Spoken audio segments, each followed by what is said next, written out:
You know what I have not done in a while? Some good old-fashioned boom bap. Do I even need an intro? Was that good enough? This is my third video that I'm recording today. I'm kind of all out of intros. Okay, so I went to Splice. I just searched up like jazz samples and I found 3. So let me show you the originals first. So these were the original samples. They're all the same, all from the same track. This is part 1, it literally says part 2 right there. And it's from the same guy with the same title. So I'm assuming these were supposed to be the keys for the same one. And this is what it sounds like layered together.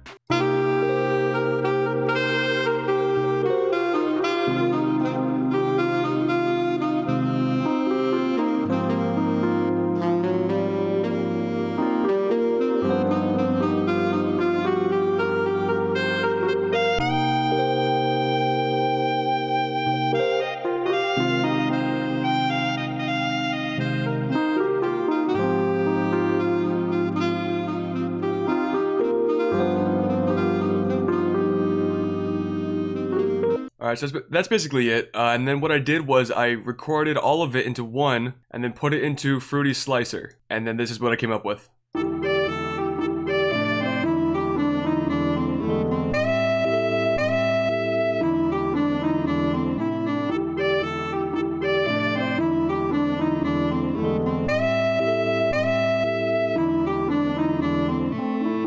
I think it sounds really good, I just need to layer some drums over it. I want to do some effects on it. I think that some reverb would really do this track nicely. So usually I would delete the audio because I already have my sample, because I already have it all sliced up. But this time I'm actually going to keep them because I might want to use them in the early stages of the track. The most important thing when sampling anything, especially boom bap though, you want to try and get a groove that the original sample did not have. The other one flowed really nicely, it was really chill, but I wanted to kind of speed things up a little bit, and that's why I got this pattern right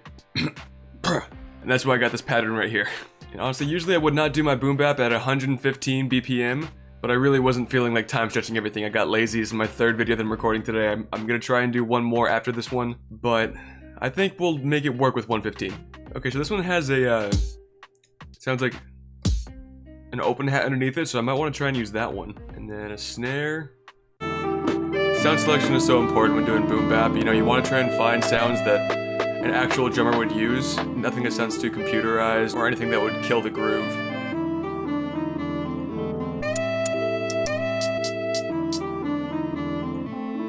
Might change out that hi-hat sound. I'm starting to realize just how important sound selection is for all different types of genres. Like, you know, in music there is no one right answer, but I feel like there is a lot of wrong answers, and sound selection really feels like it's one of the ones that you need to get right, otherwise it's not going to sound the way that it should.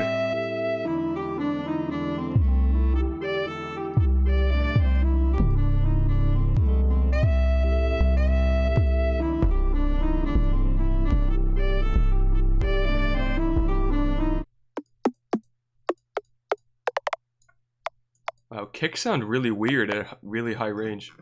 I probably won't be able to do J Dilla drums on 115. J Dilla drums are really hard to do at anything I want to say above like 95 BPM. It's not that much higher, but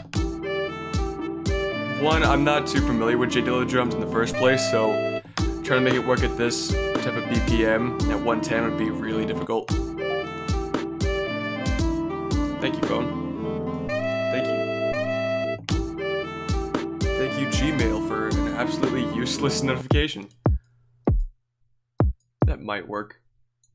Don't get stuck on the sounds that you're currently using. If something's not working out, don't be afraid to go back and change out your drum samples or your instrument samples or anything like that.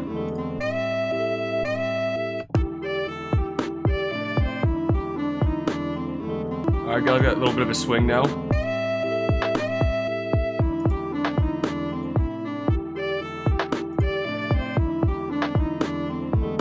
I want to do a little, oh my god, I can't even speak anymore. I think we've got a really good groove going on right now. I do want to turn that up slightly though.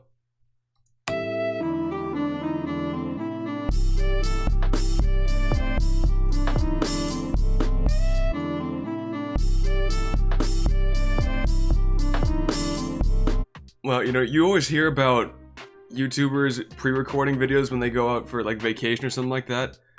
And you're thinking, oh, okay, it's whatever, yeah, you know, they did a little bit extra work, good on them. But then when you actually do it, fucking sucks! Oh man. Okay, let's push through it. We're doing fine. We're doing good.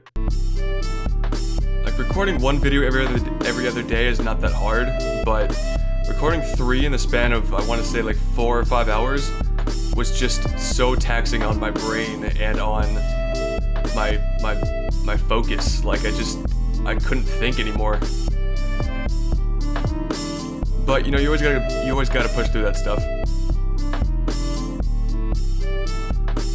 I'm kind of just hoping that those are in key, because I'm in C minor and I really don't know the C minor scale. I know C minor's in it. For boom bap, I try to fill up as much of the room as I can with drums, just because it feels like if, you know, back in like the 50s or something like that, or any type of drums that swing, it just kind of, it feels like it's always like there's always like some sort of percussion going on. All right, let's try and get some arrangement going on. I'm gonna try and use this to start off with. This intro gave me a really hard time, but we actually make it work out really well in the end, and honestly, I did a lot of changes post-production to this beat, and it came out really dope. I don't think that I've ever actually done a kick roll before.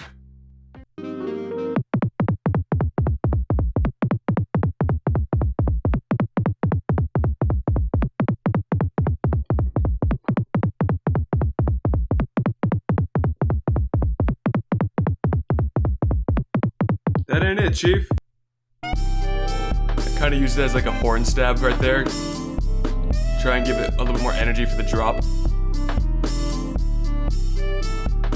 Okay. I think we're in business.